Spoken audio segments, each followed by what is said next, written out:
La seule chose difficile que chaque personne riche fait.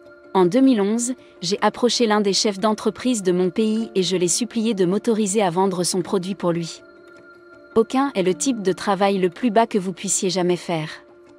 C'est donc le travail des plus pauvres et des analphabètes. Comment me suis-je retrouvée dans une telle situation ? 3 ans auparavant, j'avais abandonné l'école et décidé non seulement de ne pas aller chercher mon diplôme à l'école polytechnique, mais aussi de ne plus jamais avoir affaire à une salle de classe. Dans ma vie, je voulais créer ma propre entreprise. Et lorsque le monde des affaires m'est devenu insupportable, au lieu de chercher un emploi dans une banque, j'ai décidé d'être esclave. Parce que je m'aime tellement. Oui, ma décision de faire le travail le plus laid est le résultat de mon grand amour pour moi-même. Je vous expliquerai bientôt en détail ce qu'il en est. J'essaierai de vous montrer la seule chose difficile que chaque personne riche fait avant de devenir riche. Si vous êtes nouveau ici, pensez à vous abonner pour ne pas manquer d'autres vidéos intéressantes comme celle-ci.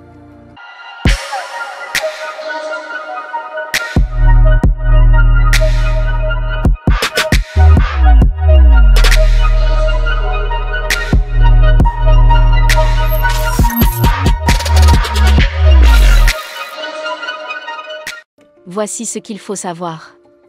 Si vous voulez devenir riche, vous devez vous aimer suffisamment pour vous détester.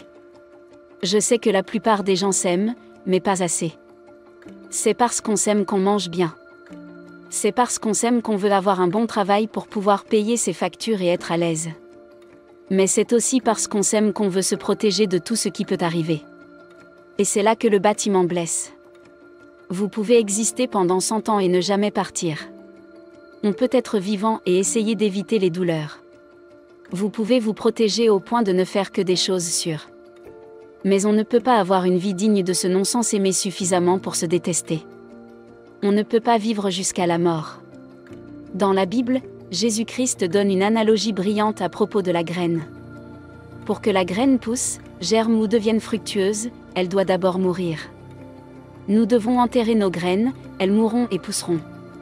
Et ce n'est qu'ensuite qu'elles peuvent donner les fruits désirés. Il en va de même pour votre vie et la mienne. Vous devez vous enterrer et mourir avant de pouvoir vivre le genre de vie qui compte. C'est ce que la plupart des gens ne veulent pas faire parce qu'ils s'aiment tellement. Oui, la plupart des gens s'aiment beaucoup, mais ils ne s'aiment pas assez pour se détester. Il faut s'aimer suffisamment pour s'enterrer. S'enterrer en se préparant secrètement. Lorsque j'étais à l'école secondaire, la même chose qu'un lycée dans d'autres parties du monde, j'ai annoncé à 2 de mes amis que j'allais m'enfuir. J'ai annoncé à 2 de mes amis que je voulais devenir le meilleur élève de la classe. Mes amis se sont moqués de moi parce qu'à l'époque, je n'étais qu'un élève moyen. Parce qu'ils se sont moqués de moi. Je suis rentrée chez moi, déterminée à leur prouver qu'ils avaient tort, et j'ai allié mon père pour qu'il me donne de l'argent pour acheter des livres. J'ai acheté beaucoup de livres que personne d'autre dans ma classe n'avait. Et j'ai commencé à me lever tôt pour lire avant d'aller à l'école. Lorsque je rentrais de l'école, je refusais la télévision et continuais à lire mes livres. En l'espace d'1 an, je suis passée du statut d'élève moyen à celui de meilleur élève de ma classe dans environ 5 matières. Ce changement radical ne m'a pas seulement rendu fière de moi. Il m'a enseigné une leçon importante, qui est restée gravée dans ma mémoire jusqu'à aujourd'hui. Il faut s'aimer suffisamment pour être discipliné dans le secret. Je ne vois pas beaucoup de gens faire cela et cela me met en colère. Par exemple, dans mon pays, beaucoup de gens ont peur de leurs employés. Ces personnes se réveillent dès 5 heures du matin. Parce que s'ils ne se réveillent pas tôt, ils risquent de ne pas arriver à l'heure au travail. Et c'est peut-être la fin de leur emploi. Ces personnes portent certains vêtements, pas vraiment parce qu'elles aiment ça, mais parce que c'est ce que veut leur employeur. Ma question est la suivante. Pourquoi les gens sont-ils si disciplinés en public alors que les personnes saines d'esprit ne le sont pas dans leurs affaires privées ? La raison en est que les gens ne s'aiment pas assez pour s'enterrer eux-mêmes. Il faut s'aimer suffisamment pour se détester. Il faut s'aimer suffisamment pour être discipliné lorsque personne ne nous regarde. Il faut s'aimer suffisamment pour se punir soi-même. Pensez Y. Je connais des adultes qui retournent à l'école parce qu'ils veulent obtenir plus de diplômes. Ils retournent à l'école uniquement parce qu'ils espèrent que leurs diplômes les aideront à obtenir une promotion ou un meilleur emploi. En fait, Ces personnes ne se soucient pas de la promotion ou d'un meilleur emploi, elles se soucient uniquement de l'argent qu'un tel emploi leur apportera. C'est là que la question devient complexe. Je connais beaucoup d'adultes qui ne lisent aucun livre sur l'argent, le développement cellulaire, ou quoi que ce soit d'autre. Et ces mêmes personnes peuvent retourner à l'école encore et encore pour obtenir des diplômes. Ce qui se passe ici est simple. Les gens sont disciplinés lorsque quelqu'un les surveille, les gens sont disciplinés lorsque quelqu'un est là pour les noter. Malheureusement, les mêmes personnes qui sont suffisamment disciplinées pour lire des livres académiques, à cause des notes et des diplômes, ne sont pas disciplinées pour lire des livres qui peuvent changer leur vie, parce que personne n'est là pour les féliciter d'avoir lu de tels livres. Il faut s'aimer suffisamment pour se discipliner dans l'intimité, car c'est dans l'intimité que se construisent les géants. C'est en privé que les batailles sont gagnées ou perdues. C'est en privé que nous choisissons d'échouer ou de réussir. Vous devez vous aimer suffisamment pour vous détester lorsque personne n'est là. Il faut s'aimer suffisamment pour s'exposer aux dangers. Regardez la forêt et montrez-moi les arbres les plus forts. Ce ne sont pas les arbres qui sont protégés par 1000 autres arbres. Ce ne sont pas les arbres qui n'ont jamais vu le soleil brûlant, ni le vent violent. Les arbres les plus forts dans le désert sont ceux qui sont exposés au soleil, à la chaleur et au vent viol. Montrez-moi un homme ou une femme fort parmi nous. Et je vous montrerai comment ces hommes se sont délibérément exposés au soleil, à la chaleur et au vent de la vie. Jésus-Christ dit dans la Bible que si vous gardez votre vie, vous la vivrez. C'est la vérité. Et vous ne devez jamais l'oublier.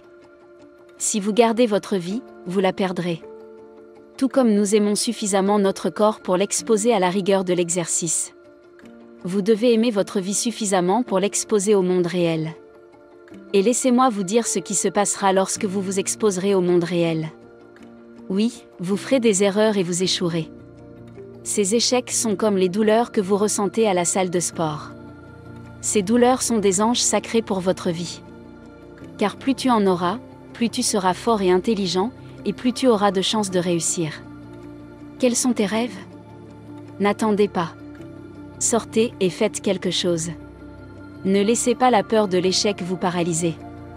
Car si vous le faites, vous passerez le reste de votre vie à faire des choses pour lesquelles vous n'êtes pas fait, et vous serez malheureux. Les oiseaux sont faits pour voler et les chevaux pour courir. Aucun poisson n'est heureux s'il ne sait pas nager. Et aucun lion n'est heureux s'il ne court pas après ses proies et ne les détruit pas. Dans le même ordre d'idées, aucun d'entre nous ne pourra jamais être vraiment heureux s'il ne fait pas ce pourquoi il a été créé. Et pour cela, il faut toujours s'exposer au monde de l'incertitude, ce qui vous conduira à un grand nombre d'erreurs et d'échecs. Mais j'ai une bonne nouvelle pour vous. Si vous vous aimez suffisamment pour vous détester, vous finirez par devenir un héros. Aimez-vous suffisamment pour avoir des ennemis. Lorsque j'ai décidé de renoncer à l'école pour me lancer dans l'entrepreneuriat, c'était la dernière chose que les membres de ma famille attendaient du dernier enfant qui était en passe de devenir le seul professeur de la famille. Car mes proches s'attendaient à ce que je parte comme tout le monde. Il est normal qu'ils n'aient pas soutenu ma décision. Cela a fini par rendre ma vie misérable. J'ai échoué plusieurs fois dans le monde des affaires. Mais ce n'était pas ma seule souffrance émotionnelle. Je n'avais personne pour encourager mon audace parmi les membres de ma famille. Et cela a été plus douloureux que je ne peux trouver un mot pour l'exprimer en ce moment. Mais voilà. Je m'aime tellement que j'ai accepté d'avoir quelques ennemis. J'ai rencontré des gens qui m'ont dit que la raison pour laquelle ils ne poursuivaient pas leurs rêves était que certaines personnes ne leur apportaient pas le soutien dont ils avaient besoin. Il faut s'aimer suffisamment pour être un solitaire, si nécessaire, s'aimer suffisamment pour vivre sa propre vie. Pourquoi pensez-vous que la plupart des gens achètent des choses qu'ils ne peuvent pas s'offrir? Pourquoi pensez-vous que la plupart des gens utilisent des téléphones qu'ils ne peuvent pas s'offrir? Pourquoi pensez-vous que la plupart des gens utilisent des voitures qu'ils ne peuvent pas s'offrir? Pourquoi pensez-vous que la plupart des gens vivent dans des appartements et des maisons qu'ils ne peuvent pas s'offrir? Eh bien, la plupart des gens sont perdus dans la foule au point de ne plus avoir de vie propre. Il faut s'aimer suffisamment pour vivre sa vie à partir de sa tête, et non à partir de ce que le public pense être intelligent ou bon. Par exemple, le téléphone que j'utilise en ce moment est un iPhone 6, que j'ai acheté d'occasion pour moins de 200 $. Ai-je de l'argent pour acheter le dernier iPhone? Absolument. Alors pourquoi n'achetais-je pas de nouveaux iPhones? Eh bien, je suis un utilitariste. Et je dois faire en sorte que ma famille et mes enfants pensent de la même manière. Je n'achète pas les choses parce qu'elles sont belles, sexy ou agréables. J'achète des choses parce que j'en ai besoin. Cet état d'esprit m'a beaucoup aidé en tant qu'entrepreneur. Si je n'avais pas été utilitaire. Je ne prêche pas pour que vous partiez comme moi, je préconise seulement que vous vous aimiez suffisamment pour être prêt à endurer les radicaux des ignorants de la société.